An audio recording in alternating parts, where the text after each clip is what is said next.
வணக்கம். சுதா கிச்சன். ஒரு வானொலி அடுப்பில் வச்சு ஒரு கைப்பிடி அளவு கருப்புளுத்தம்பருப்பு சேர்த்துக்குங்க.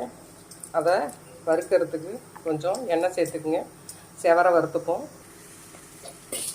நல்லா செவந்து வாசம் வந்துருச்சு, இறக்கிடுவோம்.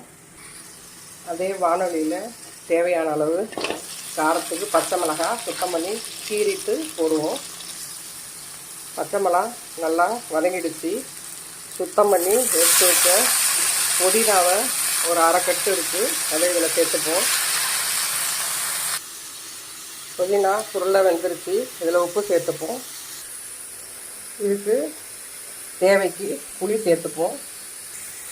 இது நல்லா ஆறின உடனே ஏற்கனவே உளுந்து வறுத்து வச்சுருக்கோம், அதோடு சேர்த்து மிக்சியில் ரொம்ப தண்ணி விடாமல் அரைச்சிப்போம். உளுந்து உடம்புக்கு தெம்பு, கருப்பு உளுத்தம்பருப்பு எல்லாத்தையும் மிக்சியில் ஒன்றா சேர்த்தாச்சு.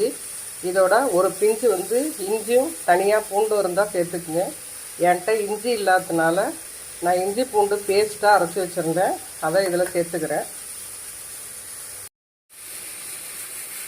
மிக்சியில் நைஸாக அரைச்சாச்சு.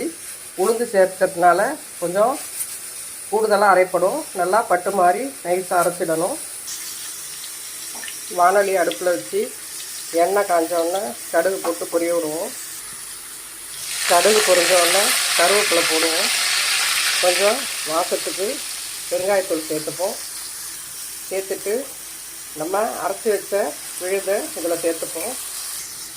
விழுதெல்லாம் இதில் சேர்த்து அடுப்பை சிம்மில் வச்சுக்கிட்டு இதை நல்லா தொக்கு பதத்துக்கு கொண்டுட்டு வருவோம். நமக்கு புதினா கூடுதலாக கிடைக்கிற நேரத்தில் குழம்பு வைக்கிறத தவிர்த்துட்டு இந்த மாதிரி தொக்கு செஞ்சு சுடுதாரத்தில் போட்டு சாப்பிட்டா மிக்க அருமையாக இருக்கும்.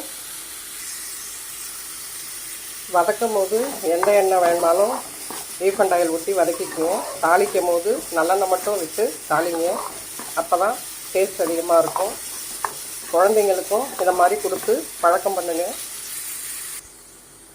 ஓரத்துங்களில் நல்லா சுண்டி எண்ணெய் பிரிஞ்சு வரும்போது நம்ம இறக்கிட வேண்டியது தான். இது சாதத்துக்கு சூப்பராக இருக்கும். இட்லி தோசைக்கும் வச்சு சாப்பிட்லாம்.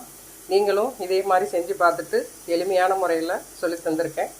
எப்படி இருக்குதுன்னு கமெண்ட் பண்ணுங்கள், ஷேர் பண்ணுங்கள், சப்ஸ்கிரைப் பண்ணுங்கள், ஆல் பட்டனை கிளிக் பண்ணிக்கிங்க. நன்றி, வணக்கம்.